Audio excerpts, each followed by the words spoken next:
देखिए अपन इसके अंदर घर्षण कोण की बातें कर रहे थे, यानी एंगल ऑफ फ्रिक्शन क्या था। घर्षण कोण मैंने कहा कि जो स्थितिक घर्षण बल लग रहा है और अभिलंब प्रतिक्रिया बल लग रहा है, स्थितिक घर्षण बल और अभिलंब प्रतिक्रिया बल का जो परिणामी बल है, उस परिणामी बल के साथ अभिलंब का जो कोण बन रहा है उस कोण को ही अपन ने कहा था घर्षण कोण। मैं फिर से क्या कह रहा हूं, स्थितिक घर्षण बल यानी सीमांत घर्षण की स्थिति में स्थितिक घर्षण बल और अभिलंब प्रतिक्रिया बल का जो परिणामी बल है, उस परिणामी बल का अभिलंब प्रतिक्रिया बल के साथ जो कोण बन रहा था उस कोण को ही मैंने क्या कहा था, घर्षण कोण कहा था। और इस परिणामी बल को अपन ने संपर्क बल कहा था, यानी संपर्क बल और अभिलंब प्रतिक्रिया बल के मध्य जो कोण है वही कोण क्या था, घर्षण कोण था। देखिएगा अपन ने इस तरह से बनाया था,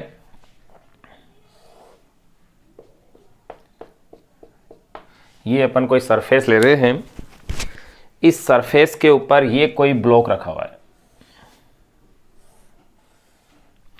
अब इस ब्लॉक पर लगने वाले बलों की अगर अपन बातें करें तो देखिएगा, सबसे पहले तो इसका भार W = mg, ऊर्ध्वाधर कहाँ लग रहा है, नीचे की ओर।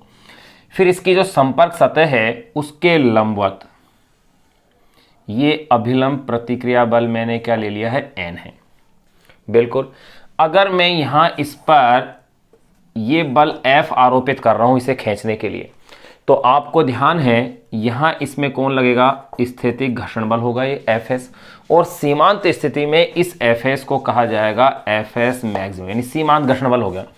अब इस बल का और इस बल का जो परिणामी बल था वो मैंने लिखा था Fc, यानी संपर्क बल के रूप में लिखा था मैंने, कॉन्टैक्ट फोर्स के रूप में।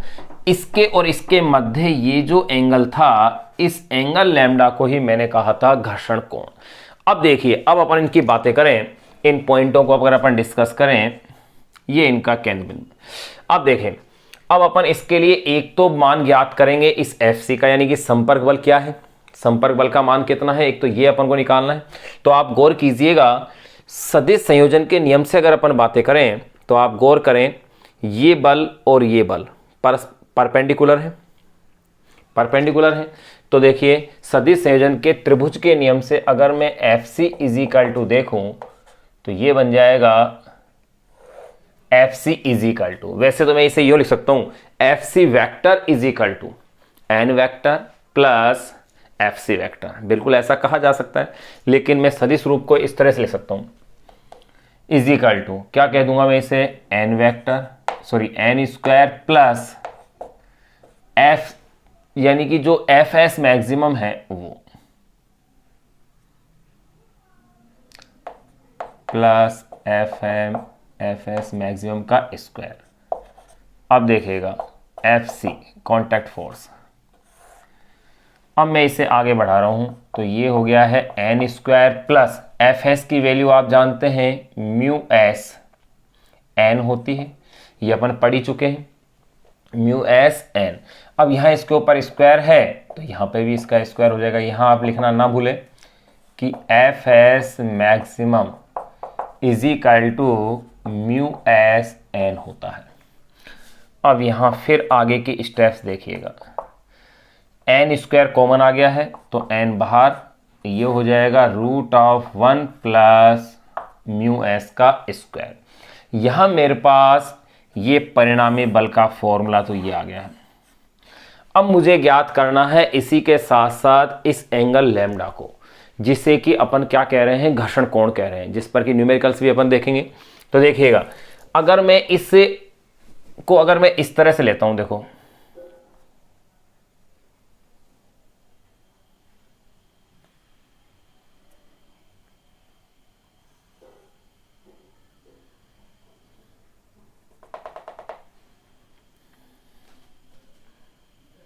अगर मैं इसे आगे इस तरह से और बढ़ा करके देखता हूं,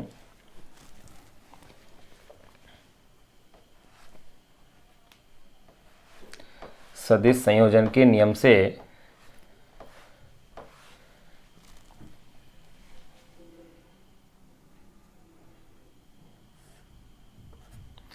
देखिएगा, ये परिणाम सदिश संयोजन के नियम से मैं क्या देखता हूं कि यहां मेरे पास ये परिणामी तो निकाल दिया मैंने, इधर तो क्या था, ये Fs मैक्सिमम और यहाँ क्या था, एन था। इनका ये परिणामी क्या बन गया था, ये एफ सी, कॉन्टैक्ट फोर्स के रूप में आ गया था। ये एंगल लैम्डा था। अगर मैं इस ट्राइंगल के अंदर वैल्यू देखूं किसकी, टेन की, तो देखिएगा tan lambda is equal to, tan होता क्या है, लंब बटे आधार। तो देखो यहां पर लंब क्या है, ये वाली साइड। अगर ये वाली साइड लंब है तो ये इसके पैरेलल है, यानी कि एफ एस मैक्सिमम हो गया ये, अर्थात जिसे सीमांत घर्षण बल बोल रहे हैं। आधार देखें, ये तो हो गया है कर्ण, तो आधार ये बनी, तो ये साइड जो आधार है वो किसको रिप्रेजेंट करती है, एन को। फिर आगे देखें आप, चूंकि F S maximum is equal to mu S N है, तो tan lambda is equal to, ये हो गया है म्यू एस एन अपॉन में एन, एन से एन कैंसिल हो गया है, तो मेरे पास क्या लिखा गया है, tan lambda is equal to mu S. तो एक बड़ा ही महत्वपूर्ण मेरे पास एक रिजल्ट आ गया है। रिजल्ट ये आ गया है कि सीमांत घर्षण गुणांक जो है यानी म्यू एस, वो घर्षण कोण की स्पर्श जाके क्या होता है, बराबर होता है। तो ये अपने पास रिजल्ट आ गया है। अतः सीमांत घर्षण गुणांक घर्षण कोण की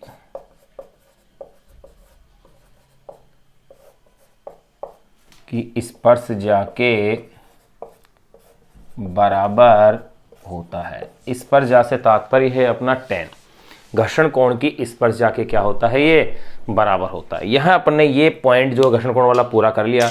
अब अपन इसके बाद एक कोण और पढ़ेंगे, विश्राम कोण या विराम कोण, यानी कि एंगल ऑफ रिपोज, जो कि एक सिंपल सा टॉपिक है, उसको अपन और स्टडी करते हैं। देखिएगा वो क्या है।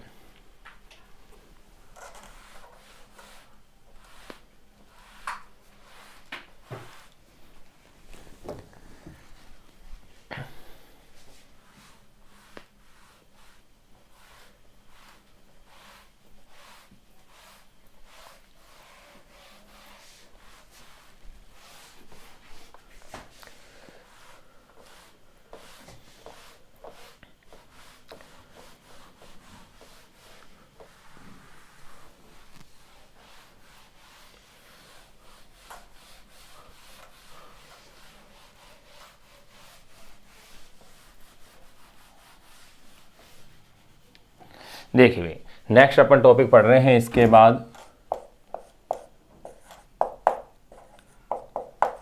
विश्राम कोण, या इसे आप कह दीजिए विराम कोण।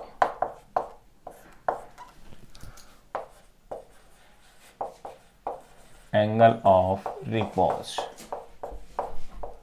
इसे रिप्रेजेंट करेंगे अपन थीटा से। ध्यान रहे, एंगल ऑफ फ्रिक्शन यानी घर्षण कोण को अपन ने दर्शाया है लैम्डा से, और इसको अपन शो कर रहे हैं किससे, थीटा से। अब देखिएगा विश्राम कोण होता क्या है, जरा अपन इसे डिफाइन करके देखें। देखो भाई, ये कोई इंक्लाइन प्लेन है किसी कोण पर झुका हुआ, और वो कोण क्या है, थीटा है। थीटा कोण पर झुका हुआ है। अब यहां पर इसके ऊपर कोई ब्लॉक ये रखा हुआ है। अब इस ब्लॉक के लिए मैं दो तरह से इस विश्राम कोण को परिभाषित कर सकता हूं। पहला, नत तल का वह न्यूनतम कोण, वह न्यूनतम कोण जिस पर रखी वस्तु स्वयं के भार के कारण ठीक फिसलने की स्थिति में हो, यानी वह न्यूनतम कोण जिस पर ठीक फिसलने की क्या हो, स्थिति में हो। या यूं कह सकता हूं, इसका उल्टा कह दूं कि नत्तल का वह अधिकतम कोण जिस पर रखी वस्तु नहीं फिसलने की स्थिति में। अधिकतम होते क्या हो, नहीं फिसलने की स्थिति में, और न्यूनतम होते क्या हो, फिसलने की स्थिति में, यानी कि अपने क्रिटिकल कंडीशन में वो रखी हुई हो। तो वही कोण क्या कहलाएगा, विश्राम कोण या विराम कोण कहलाएगा। तो मैं दोनों ही डेफिनेशन लिख देता हूं जो आपके समझ में आए। देखो, नत तल का वह न्यूनतम कोण, नत तल का वह न्यूनतम कोण, नत तल का वह न्यूनतम कोण जिस पर रखी वस्तु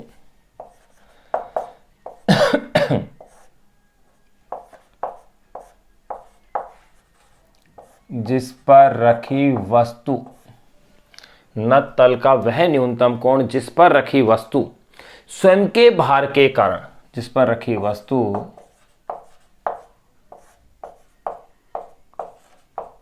स्वयं के भार के कारण ठीक फिसलने की स्थिति में, स्वयं के भार के कारण, भार के कारण ठीक फिसलने की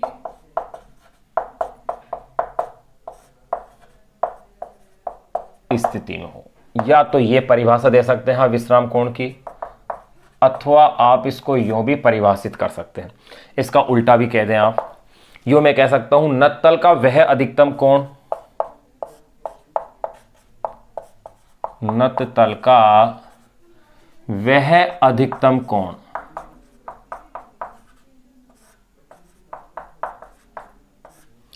नत तल का वह अधिकतम कोण जिस नत तल का वह अधिकतम कोण जिस पर रखी वस्तु नहीं फिसलने की, वह अधिकतम कोण जिस पर रखी वस्तु नहीं फिसलने, नत तल का वह अधिकतम कोण जिस पर रखी वस्तु नहीं फिसलने की स्थिति में हो, जिस पर रखी वस्तु नहीं फिसलने की स्थिति में हो। ये लो, जो परिभाषा आपको इजी लगे आप उसे क्या कर सकते हैं, यूज कर सकते हैं। अब देखिएगा, अगर जैसे ये कोई ब्लॉक रखा हुआ है किसी कोण थीटा पर, ये बिल्कुल इसकी क्रिटिकल में है, अगर इस एंगल को थोड़ा सा भी चेंज करेंगे तो वस्तु की फिसलने की स्थिति आएगी। तो अपन देखें कि यहाँ इसका एक तो जो इसका भार है वो mg कहाँ लगेगा, ऊर्ध्वाधर नीचे की ओर। घटकों को बनाने का प्रयास करें। फिर एक अपन इस पे अभिलंब प्रतिक्रिया बल की बात करें तो आपको पता है जो संपर्क सतह है इसके लंबवत होगा ये, यानी कि ये इस प्रकार से, ये लो, ये अभिलंब प्रतिक्रिया बल क्या हो गया, n हो गया। अगर ये अभिलंब प्रतिक्रिया बल वाली n स्थिति में आ गया है, अब आपको पता है ये जो भार mg है, ये अगर एंगल थीटा है तो ये एंगल भी क्या होगा, थीटा होगा। तो एक कंपोनेंट्स इसका ये बन जाएगा mg cos थीटा, क्योंकि थीटा के साथ वाला घटक हमेशा क्या लेते हैं अपन, कोस लेते हैं। ये अपन सदिश वाले अध्याय में समझ चुके हैं। फिर देखो इसके परपेंडिकुलर दूसरा जो कंपोनेंट्स होगा वो ये है, ये होगा mg sin थीटा। इस mg sin थीटा घटक की वजह से ये ब्लॉक क्या होगा, नीचे आने का प्रयास करेगा mg sin थीटा की वजह से। लेकिन इस पर जो विराम स्थिति में जब ये है,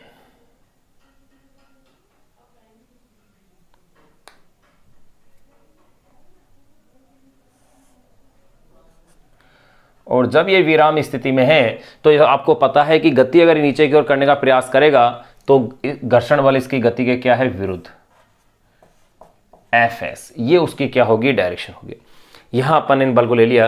वैसे आप इसको सरफेस के साथ शो कर सकते हैं ऐसे, ये लो। अब देखो यहां अपन ने अगर बना लिया है तो अगर मैं इसमें अगर वैल्यू भी निकालना चाहूं तो वैल्यू मेरे पास निकल जाएगी किसकी, इस एंगल थीटा के लिए। कैसे निकाल लेंगे अपन देखिएगा। आप अगर चित्र से देखें तो संतुलन में क्या क्या बैलेंस हो रहा है, कि मैं क्या देख रहा हूं कि जो mg sin थीटा है वो तो fs को बैलेंस कर रहा है, और जो mg cos थीटा है वो किसको बैलेंस कर रहा है, n को बैलेंस कर रहा है। तो मैं एक ही लाइन में लिख देता हूं, इतनी लैंग्वेज की आवश्यकता नहीं पड़ेगी मुझे। मैं लिख देता हूं चित्रानुसार।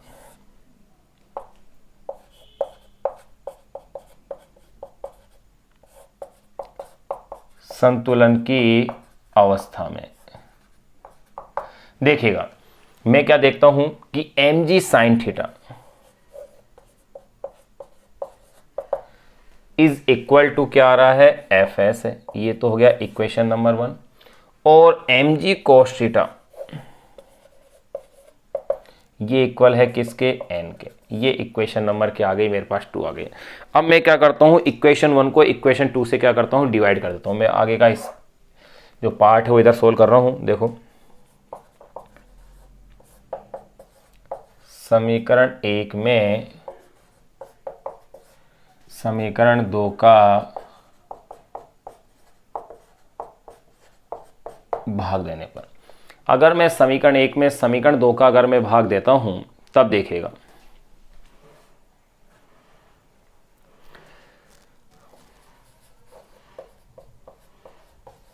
mg sin theta is equal to F S upon में mg cos थीटा और यह है अपॉन में n। mg से mg कैंसिल आउट हो गया, sin थीटा अपॉन में cos थीटा। मैं इससे सीधा w भी लिख सकता हूं भाई, mg का मतलब क्या है w भार, तो मैं इसे w cos theta w sin theta घटक के रूप में भी ले सकता था।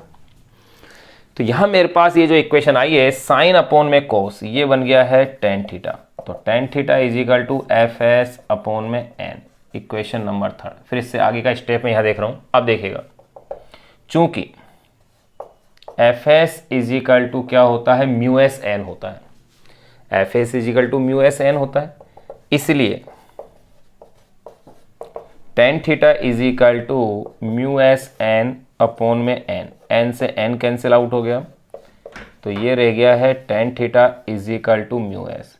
यानी वही रिजल्ट आ गया कि सीमांत घर्षण गुणांक जो है, ये कह सकते हैं जो घर्षण गुणांक अपने पास आया है उसका जो मान है वो विश्राम कोण की स्पर्श जाके क्या है तुल्य है। यानी सीमांत घर्षण गुणांक सीमांत घर्षण गुणांक विश्राम कोण की स्पर्श जाके क्या होता है तुल्य होता है। तो इस पॉइंट को अपन यहां नोट करते हैं।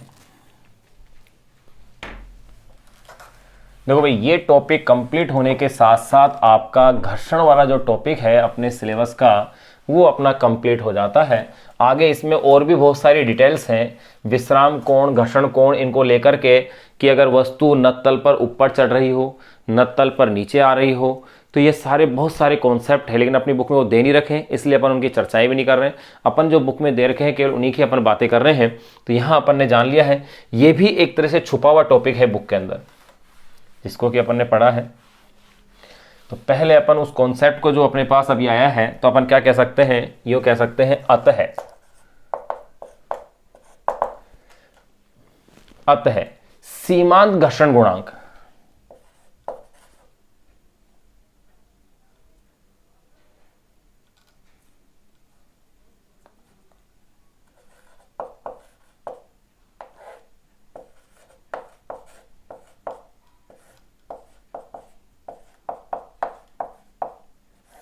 अतः सीमांत घर्षण गुणांक किसके इक्वल आ रहा है, विश्राम कोण की स्पर्श जाके। अतः सीमांत घर्षण गुणांक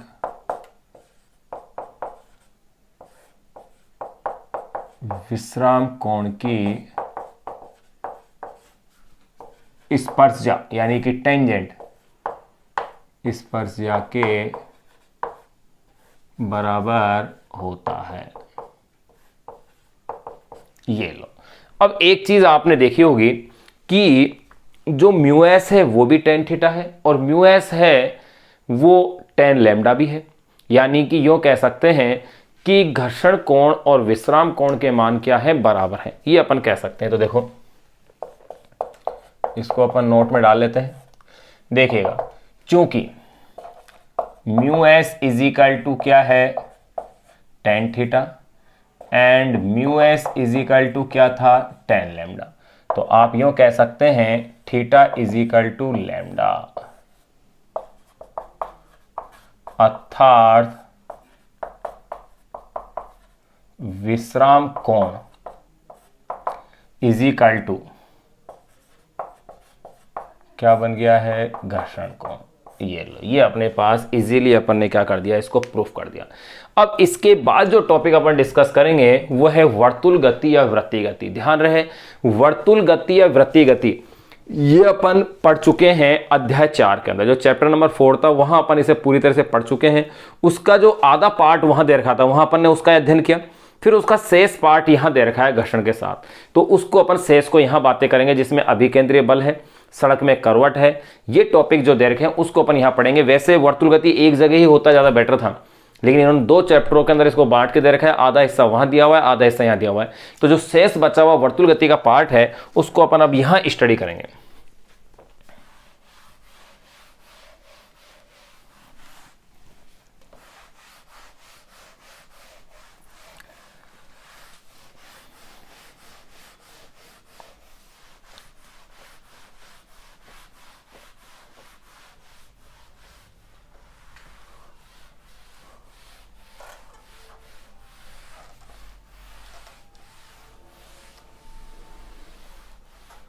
तो देखिए भाई, नेक्स्ट जो अपन पढ़ने जा रहे हैं वो है कंटेंट अपने पास वर्तुल, या इसे ही कह दीजिए आप वृत्तीय गति। देखिए, वृत्तीय गति की परिभाषा, वृत्तीय गति के गुणधर्म, ये सब अपन अध्याय 4 के अंदर पढ़ चुके हैं। इससे पहले के चैप्टर में सारी बातें अपन अच्छे से इसकी कर चुके हैं। यहां अपन जो उसकी शेष जो रिमेनिंग जो पार्ट था उसको अपन अब डिस्कस यहां करेंगे। अब वो पार्ट क्या है, एक तो है अभिकेंद्रीय बल। अभिकेंद्रीय बल क्या, आपने ध्यान हो तो चैप्टर नंबर 4 में अपन ने पढ़ा था अभिकेंद्रीय त्वरण। अभिकेंद्रीय त्वरण यानी कि केंद्र की ओर लगने वाला त्वरण था, जिसको अपन ने AC = v²/r लिया था। अब न्यूटन के गति के अगर अपन द्वितीय नियम की बात करें तो द्वितीय नियम के अनुसार जब वो जो द्वितीय नियम अपन ने इस चैप्टर में पढ़ा है F = ma, तो यानी कि अगर उस त्वरण को, अभिकेंद्रीय त्वरण को अगर द्रव्यमान से गुणा कर दिया जाए तो यहां मेरे पास ये जो बल बनेगा वो बल कहलाएगा अभिकेंद्रीय बल। तो यहां अपन सबसे पहले तो पढ़ेंगे अभिकेंद्रीय बल के बारे में। तो देखो, वर्तुल गति, वृत्तीय गति में जो अपनी इस बुक में लिख रखा है वो लिख रखा है अभिकेंद्रीय बल के बारे में। तो मैं ये कह सकता हूं, यदि स्मॉल m द्रव्यमान का कोई कण, यदि स्मॉल m द्रव्यमान का कोई कण, यदि स्मॉल m द्रव्यमान का कोई कण नियत वेग v से स्मॉल r त्रिज्या के, यदि स्मॉल द्रव्यमान का कोई कण नियत चाल कहना पड़ेगा भाई, क्योंकि वेग तो उसका निरंतर बदल रहा है डायरेक्शन की वजह से। यदि स्मॉल द्रव्यमान का कोई कण नियत चाल स्मॉल v से स्मॉल r त्रिज्या के स्मॉल r त्रिज्या के वृत्तीय पथ पर गति करता है,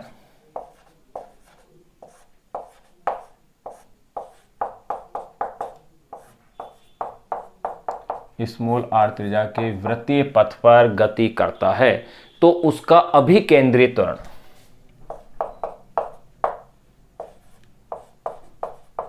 तो उसका अभिकेंद्रीय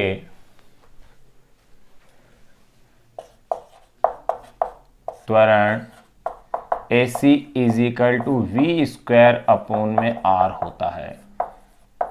ध्यान दो, इस फॉर्मूले के अपन डेरिवेशन कर चुके हैं चैप्टर नंबर 4 के अंदर। यहां अपन अब इसे डायरेक्ट ही यूज करेंगे कि AC = v²/r, ये अभिकेंद्रीय त्वरण होता है। अब इस त्वरण से गतिमान वस्तु की अगर बल की बात करें तो देखो,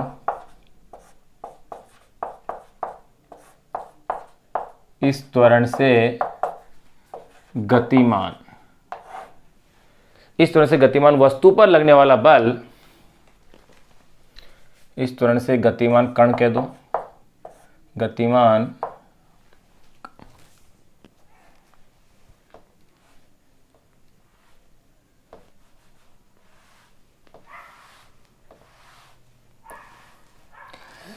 इस त्वरण से गतिमान कण,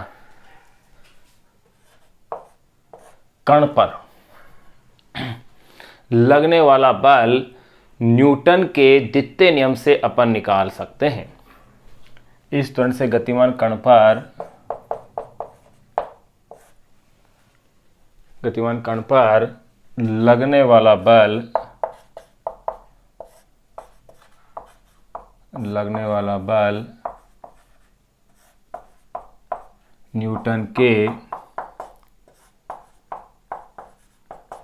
गति के द्वितीय नियम, कण पर लगने वाला बल न्यूटन के गति के द्वितीय नियम क्या होगा भाई? द्वितीय नियम के अनुसार बल मैंने क्या मान लिया? Fc है भाई। ध्यान रखना, कैपिटल F तो मैंने लिया था संपर्क बल के लिए, और अभिकेंद्रीय बल के लिए स्मॉल f वाला यूज कर रहा हूं मैं। Fc = क्या हो जाएगा? MAC, यानी कि सेंटीमीटर फोर्स ले लिया है, सेंटीमीटर फोर्स, और ये एक्सेलरेशन हो गया। न्यूटन की गति के द्वितीय नियम से Fc = MAC से, यही तो फॉर्मूला होगा। अगर यही फॉर्मूला है तो देखिएगा, F C is equal to M, A C की वैल्यू क्या है वी स्क्वायर अपॉन में आर। ये लो, ये अभिकेंद्रीय बल का अपने पास क्या आ गया, सूत्र आ गया। इस बल की जो दिशा होती है पथ के केंद्र की ओर होती है, इसलिए इसे अभिकेंद्रीय बल कहा जाता है।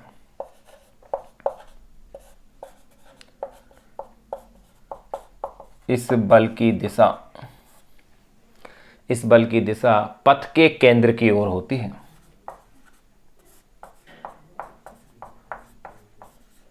पथ के केंद्र की ओर होती है। इस बल की दिशा पथ के केंद्र की ओर होती है, इसलिए इसे अभिकेंद्रीय बल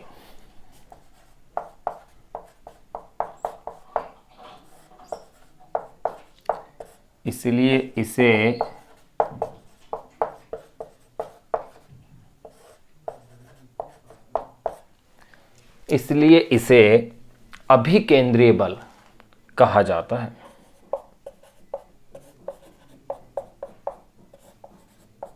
ये लो, अभिकेंद्रीय बल की अपन ने परिभाषा दी थी।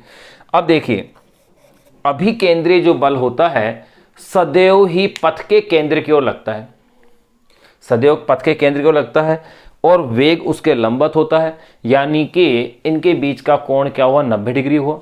और किया गया कार्य, इसीलिए अभिकेंद्रीय बल द्वारा किया गया कार्य सदैव क्या होता है, शून्य होता है। एक सामान्य क्वेश्चन है कि अभिकेंद्रीय बल द्वारा किया गया कार्य कितना होगा, तो वो कार्य कितना लिया जाएगा, शून्य लिया जाएगा। तो देखो ये अपन नोट करें कि अभिकेंद्रीय बल सदैव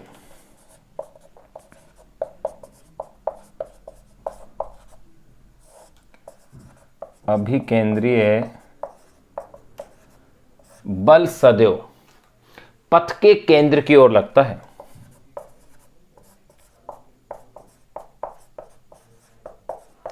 सदैव पथ के केंद्र की ओर लगता है। अभिकेंद्रीय बल सदैव पथ के केंद्र की ओर लगता है, जो कि क्षैतिज वृत्तीय गति में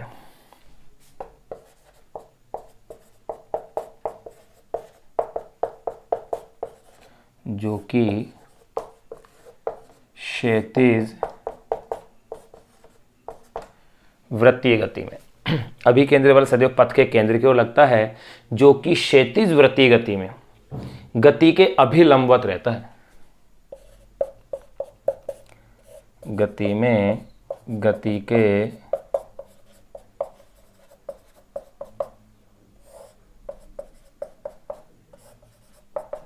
अभिलंबवत रहता है, जिससे कार्य क्या होता है, शून्य होता है।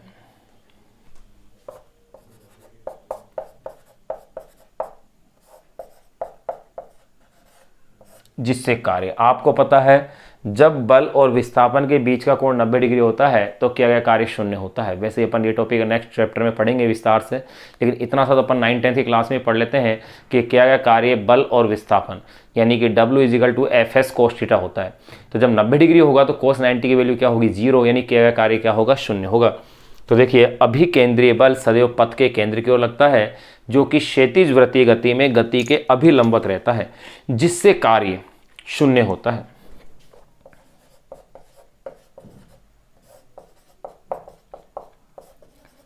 ये पॉइंट देखो, वैसे टॉपिक तो अपन वर्तुल वृत्तीय गति के नाम से पढ़ रहे हैं, लेकिन एक्चुअली इसके अंदर पढ़ क्या रहे हैं अपन, अभिकेंद्रीय बल के बारे में। जैसा अपनी बुक में दिया हुआ है वैसा अपन जान रहे हैं, यानी अभिकेंद्रीय बल के नाम से हेडिंग अलग से होनी चाहिए थी, अभिकेंद्रीय त्वरण के साथ साथ, परंतु वहां अपनी बुक के अंदर इस तरह से नहीं है। जिस तरह से अपनी बुक के अंदर एनसीईआरटी में दे रखा है उसी क्रम को अपन फॉलो कर रहे हैं। देखिए, जिससे कार्य क्या होगा, शून्य होता है। अब इसकी कुछ गुणधर्म और अपन जान ले अभिकेंद्रीय बल के। अभिकेंद्रीय बल को संतुलित करने वाला जो बल होता है वो अपकेंद्रीय बल कहलाता है। अपकेंद्रीय बल परिधि की ओर लगने वाला बल और अभिकेंद्रीय बल केंद्र की ओर लगने वाला बल, यानी जस्ट ऑपोजिट डायरेक्शन हो गई है। तो देखिए अपन लिख दें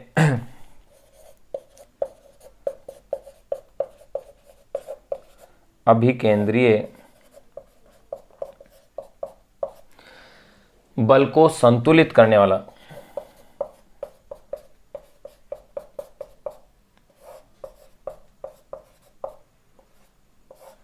अभिकेंद्रीय बल को संतुलित करने वाला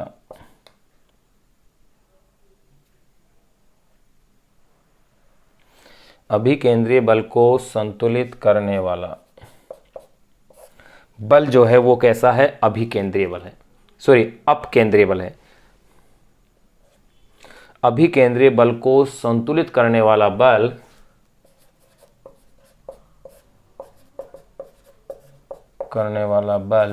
अपकेंद्रीय। ध्यान रखना, अभिकेंद्रीय बल और अपकेंद्रीय बल का सूत्र तो एक ही है, लेकिन दिशाएं परस्पर क्या है? विपरीत है।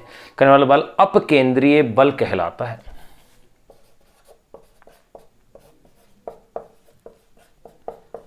अपकेंद्रीय बल कहलाता है, जिसकी दिशा पथ के केंद्र से क्या होती है? दूर, या यूं कह सकते हैं किधर होती है? परिधि की ओर होती है।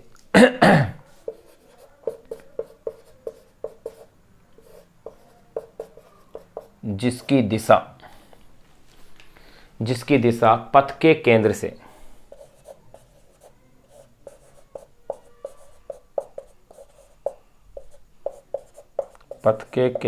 दूर।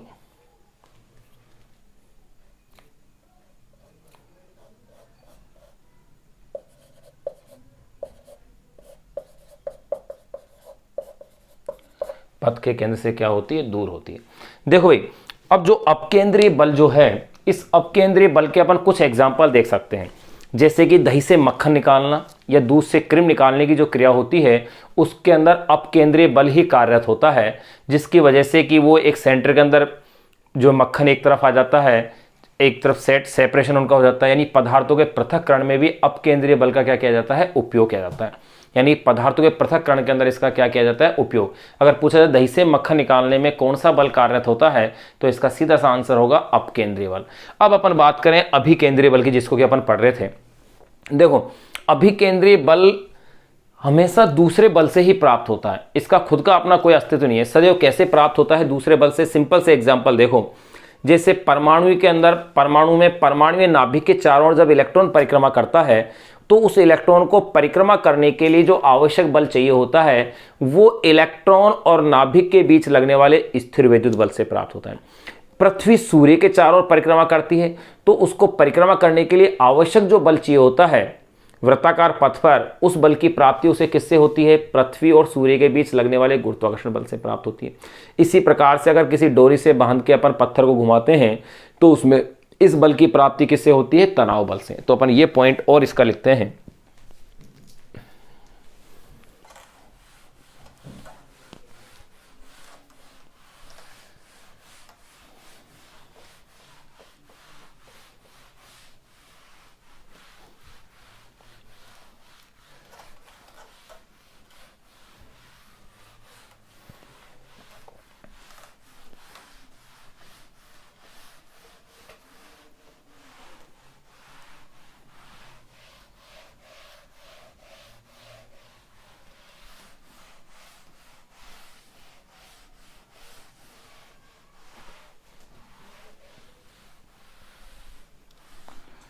देखिए, मैं एक पॉइंट और लिख दूं। जो अभिकेंद्रीय बल है, एक ग्राही बल होता है।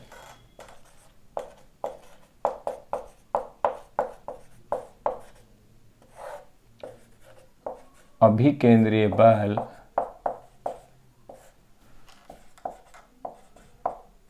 ग्राही बल होता है। अभिकेंद्रीय बल कैसा होता है? ग्राही बल होता है, जो किसी वस्तु द्वारा अन्य बल से प्राप्त किया जाता है। जो किसी वस्तु द्वारा, अभिकेंद्रीय बल ग्राही बल होता है जो किसी वस्तु द्वारा अन्य बल से प्राप्त किया जाता है।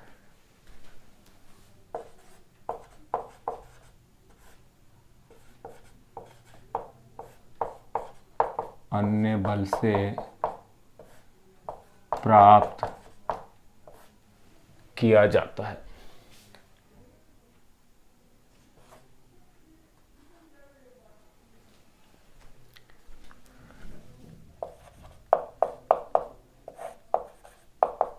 जैसे अब इसके अपन एग्जाम्पल्स देखें। जैसे नंबर 1, पहला एग्जाम्पल मैं कह सकता हूं क्षैतिज वृत्तीय सड़क पर। ये अपन को इसके अंदर पढ़ना है, इस चैप्टर के अंदर। अगला जो टॉपिक पढ़ेंगे अपन वो यही पढ़ेंगे कि क्षैतिज वृत्तीय सड़क पर जब कोई वाहन गति करता है तो उसे अभिकेंद्रीय बल किससे प्राप्त होता है? सड़क और पहियों के बीच लगने वाले घर्षण बल से। तो देखिए नंबर फर्स्ट, क्षैतिज वृत्तीय सड़क पर वाहन की सुरक्षित गति के लिए क्या कह रहे हैं अपन? क्षैतिज वृत्तीय सड़क पर, क्षैतिज वृत्तीय सड़क पर वाहन की सुरक्षित गति, क्षैतिज वृत्तीय सड़क पर वाहन की सुरक्षित गति के लिए,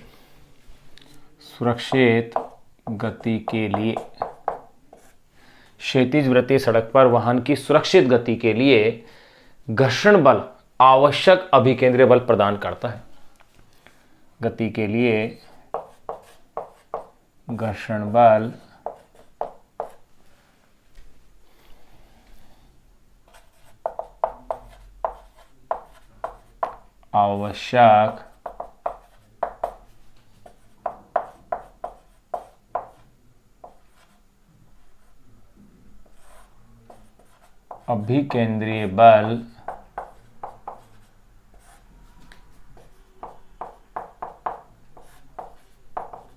आवश्यक अभिकेंद्रीय बल प्रदान करता है।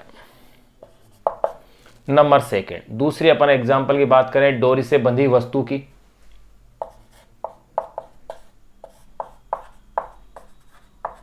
डोरी से बंधी वस्तु की क्षैतिज वृत्तीय गति में, वस्तु की क्षैतिज वृत्तीय गति में, डोरी से बंधी वस्तु की क्षैतिज वृत्तीय गति में डोरी का तनाव बल, डोरी का तनाव बल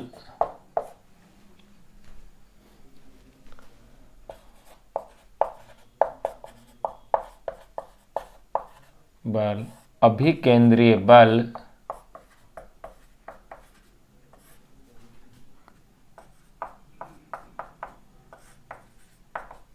प्रदान करता है। तीसरी अपन बात करें कि परमाणु में नाभिक के चारों ओर परिक्रमा करने के लिए इलेक्ट्रॉन और नाभिक के बीच लगने वाला स्थिर वैद्युत बल आवश्यक अभिकेंद्रीय बल प्रदान करता है। देखो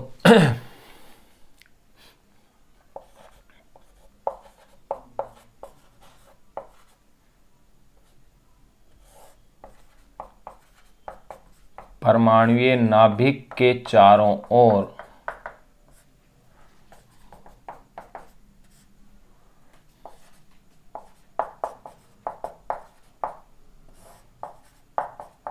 परिक्रमा हेतु, परमाणुीय नाभिक के चारों ओर परिक्रमा हेतु अपन कह सकते हैं परमाणुीय नाभिक के चारों ओर परिक्रमा हेतु। इस लाइन को एक बार थोड़ा सा फिर से लिखें ताकि अक्सर की सिमिलरिटी रहे। देखो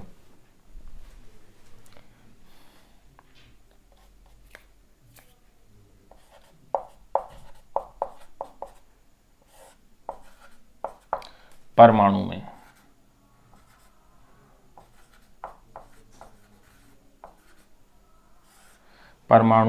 परमाणुीय नाभिक के चारों ओर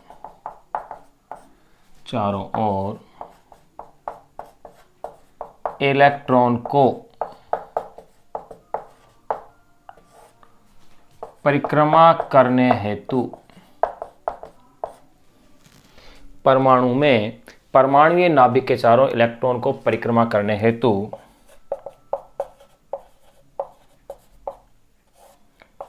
आवश्यक अभिकेंद्रीय बल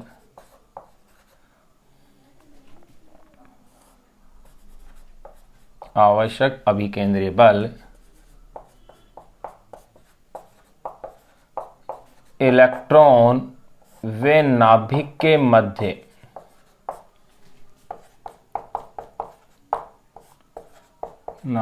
मध्य लगने वाले स्थिर वैद्युत बल इलेक्ट्रॉन व नाभिक के मध्य लगने वाले स्थिर विद्युत बल से प्राप्त होता है। चलो एक एग्जाम्पल और लिख लेते हैं। देखो, पृथ्वी को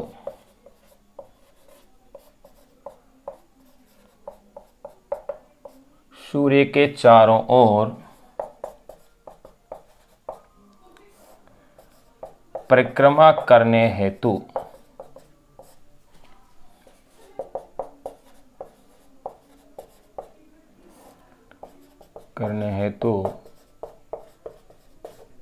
आवश्यक अभिकेंद्रीय बल,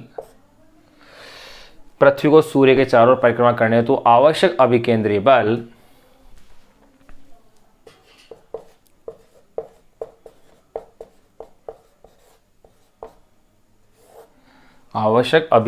बल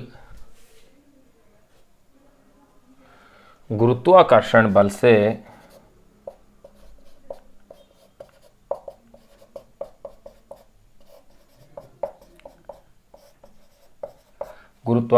से क्या होता है, प्राप्त होता है। तो ये अपन ने अभिकेंद्रीय बल के कुछ एग्जांपल्स अपन ने देख लिए हैं।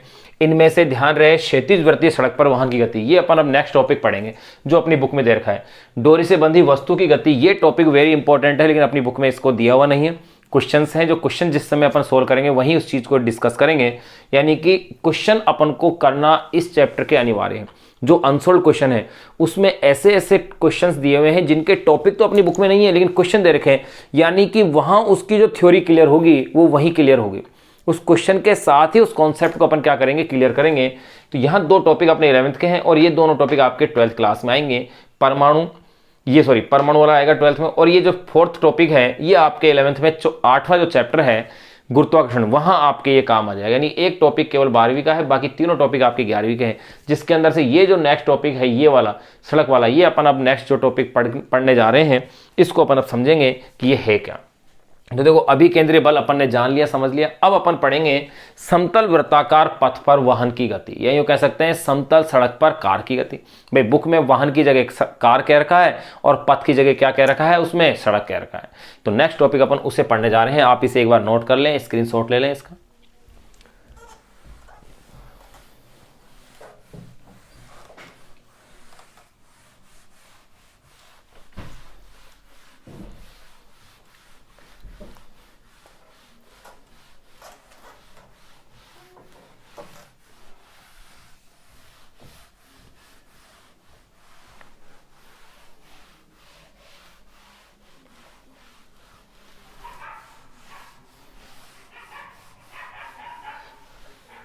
देखिए नेक्स्ट जो टॉपिक अपन अब जो समझने जा रहे हैं वो है समतल वृत्ताकार पथ।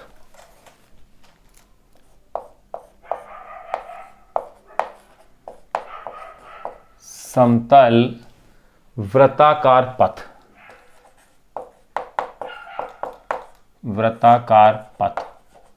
या पथ की जगह बुक में क्या कहा है, सड़क पर वाहन,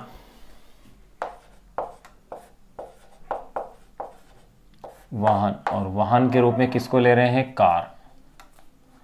पर वाहन यानी कि कार की गति।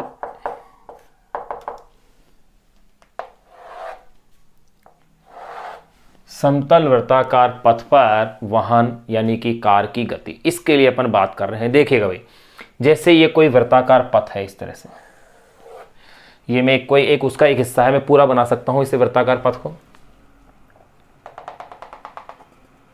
आप इस तरह से इसको पूरा बना सकते हैं, लेकिन अपन केवल एक चाप वाला हिस्सा ही थोड़ा सा ले रहे हैं। अगर इस वृत्ताकार पथ पर कोई वाहन गति कर रहा है, यानी कोई कार है, तो देखिए भाई मैं कार को इस तरह से यहां बना रहा हूं। अब इस पर लगने वाले बलों की अगर अपन बातें करें तो देखिएगा, यहां इसका ये केंद्र ले लिया मैंने, तो यहां इस पे केंद्र की ओर जो बल होगा, ये बल ले लिया मैंने, घर्षण बल ले लिया मैंने इसमें केंद्र की ओर। भाई केंद्र की ओर कौन सा बल ले लिया मैंने इसमें, घर्षण बल, ये लो F, ये वाला F हो गया है। अब इसके देखें आप, एक इसका भार mg ऊर्ध्वाधर नीचे की ओर होगा और इस स्थिति में इसके ऊपर अभिलंब प्रतिक्रिया बल ये होगा,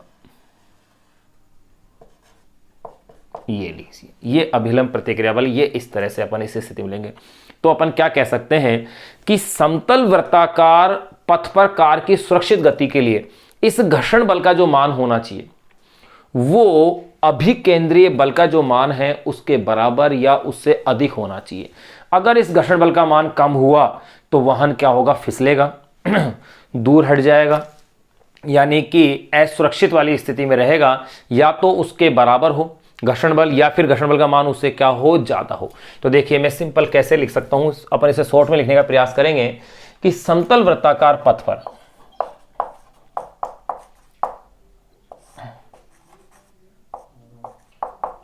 समतल वृत्ताकार पथ पर कार की सुरक्षित गति के लिए पथ पर वाहन या कह दूं मैं कार की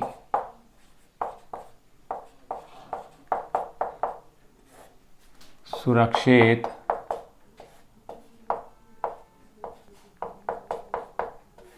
गति के लिए, समतल वृत्ताकार पथ पर कार की सुरक्षित गति के लिए अगर मैं बात करूं तो शर्त यह आती है कि जो घर्षण बल F है इज ग्रेटर देन या इक्वल क्या होना चाहिए, FC से, यानी अभिकेंद्रीय बल से, जिसका कि ऑपोजिट बल क्या होता है, अपकेंद्रीय बल, उसके क्या होना चाहिए, उससे अधिक या उसके क्या होना चाहिए, बराबर। अब देखेगा भाई, अब यहां इसको समझें, F जो है, अब घर्षण बल जो होता है F की वैल्यू क्या होती है, म्यू एन, बिल्कुल अपन पढ़ चुके हैं भाई, म्यू एन ही तो होती है, इज ग्रेटर देन, और FC का फॉर्मूला क्या है, एम वी स्क्वायर अपॉन में आर।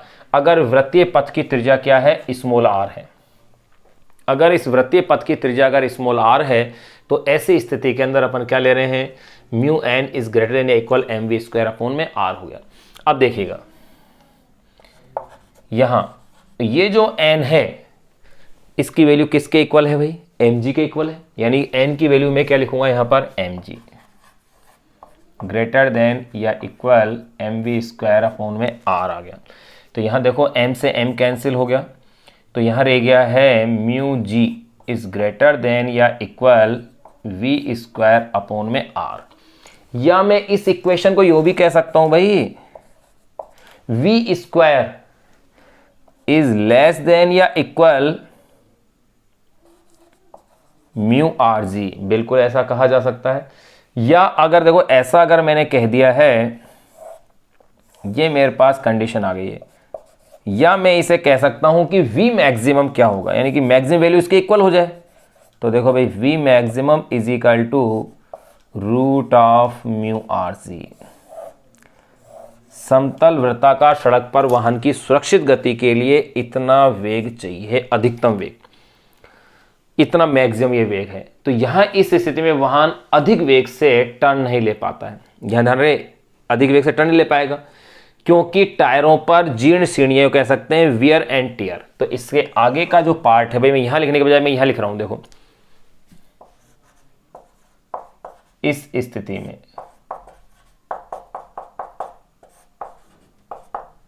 इस स्थिति में वाहन, इस स्थिति में वाहन अधिक वेग से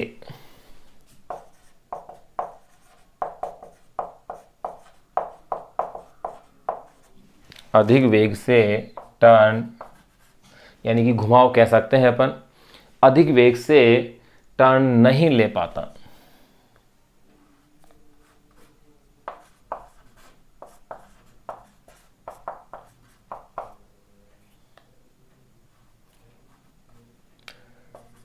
घुमाव भी कह देते हैं, अधिक वेग से घुमाव नहीं ले पाता।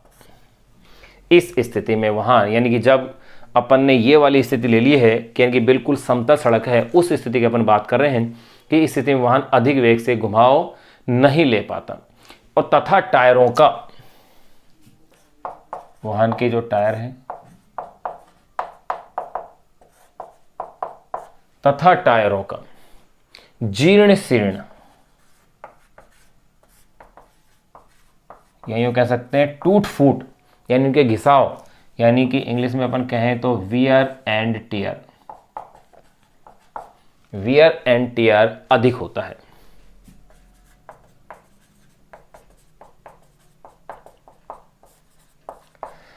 देखिए वियर एंड टियर क्या होता है, अधिक होता है। एक चीज और आपने इसमें देखी होगी कि जो वी मैक्सिमम आ रहा है वहां कहीं पर भी वाहन का द्रव्यमान नहीं आ रहा, यानी कि कार बड़ी हो या छोटी हो, अधिकतम वेग उस कार के द्रव्यमान पर निर्भर नहीं कर रहा है, ये निर्भर कर रहा है म्यू पर, आर पर और जी पर। तो अपन ये पॉइंट भी अपन कह सकते हैं कि वी मैक्सिमम कार के द्रव्यमान पर निर्भर नहीं करता है। वी मैक्सिमम कार के द्रव्यमान पर निर्भर नहीं करता है। ये लो भाई, वी मैक्सिमम कार के द्रव्यमान पर निर्भर नहीं करता है। ये एक अपन ने महत्वपूर्ण एक इंपॉर्टेंट टॉपिक इसमें निकाल लिया है। अब देखिए वी मैक्सिमम कार के द्रव्यमान पर निर्भर नहीं कर रहा है, लेकिन मैंने क्या कहा, इस स्थिति में टायरों पर वियर एंड टियर ज्यादा हो रहा है, यानी कि उनका जीर्ण शीर्ण ज्यादा हो रहा है। इसके लिए क्या करते हैं, जो सड़क जो बनाई जाती है वो ढालू या करवट वाली सड़क बनाई जाती है ताकि जीर्ण शीर्ण को कम किया जा सकते हैं। अब ढालू या करवट होती क्या है उसको अपन पहले परिभाषित करें, फिर उस पर जो डेरिवेशन है उसको अपन कंप्लीट करेंगे। देखिएगा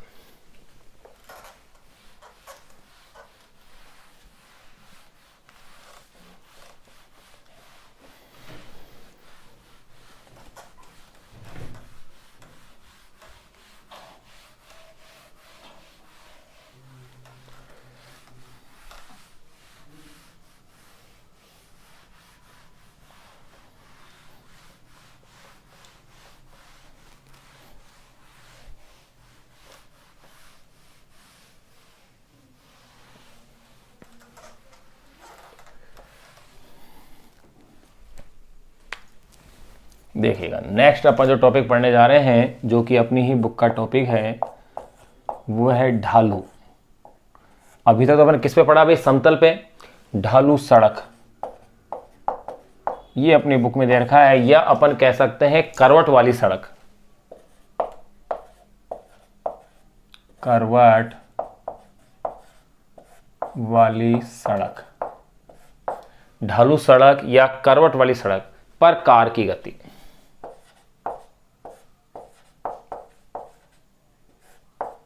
वाहन यानी कि कार की गति, ये अपन टॉपिक पढ़ रहे हैं।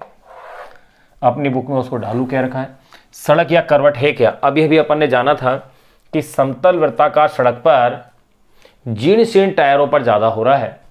उस जीर्ण शीर्ण से बचने के लिए ही अपन सड़क को कैसा करते हैं, थोड़ा ढालू या करवट वाला बनाया जाता है। तो वो है क्या, देखो, जब बिना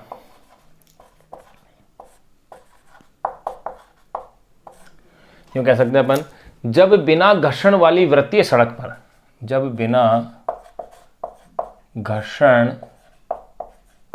वाली वृत्तीय सड़क पर, ध्यान रखना भाई, बिना घर्षण तो शून्य कभी होता ही नहीं है। तो अपन ये कह सकते हैं कि न्यूनतम घर्षण वाले, यानी कि लगभग नगण्य जो घर्षण वाली सड़क है उसकी अपन बात कर रहे हैं। तो जब बिना घर्षण वाली वृत्तीय सड़क पर, बिना घर्षण से तात्पर्य होगा न्यूनतम घर्षण, जब बिना घर्षण वाली वृत्तीय सड़क पर वाहन मुड़ता है,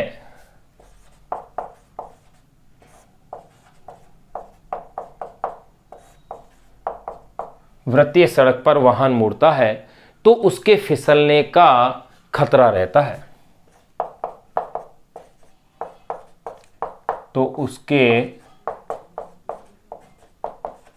फिसलने का भय रहता है, या यूं कह सकते हैं उसका खतरा रहता है। तो उसके फिसलने का खतरा बना रहता है।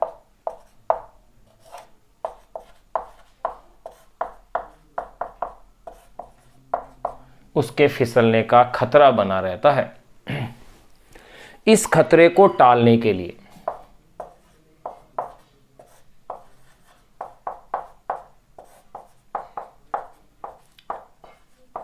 इस खतरे को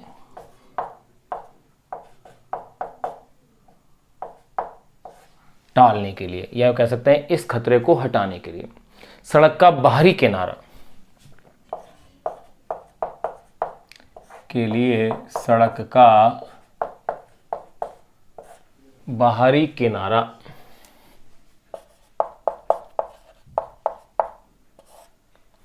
सड़क का बाहरी किनारा अंदर वाले किनारे से कुछ कोण उठा दिया जाता है। सड़क का बाहरी किनारा आंतरिक किनारे से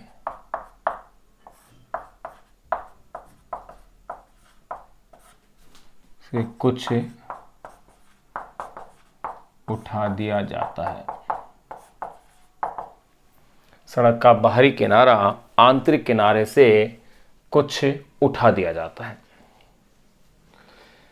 इस प्रकार बनी सड़क को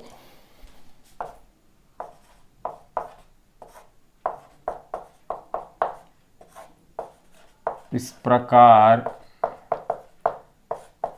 बनी सड़क को करवट वाली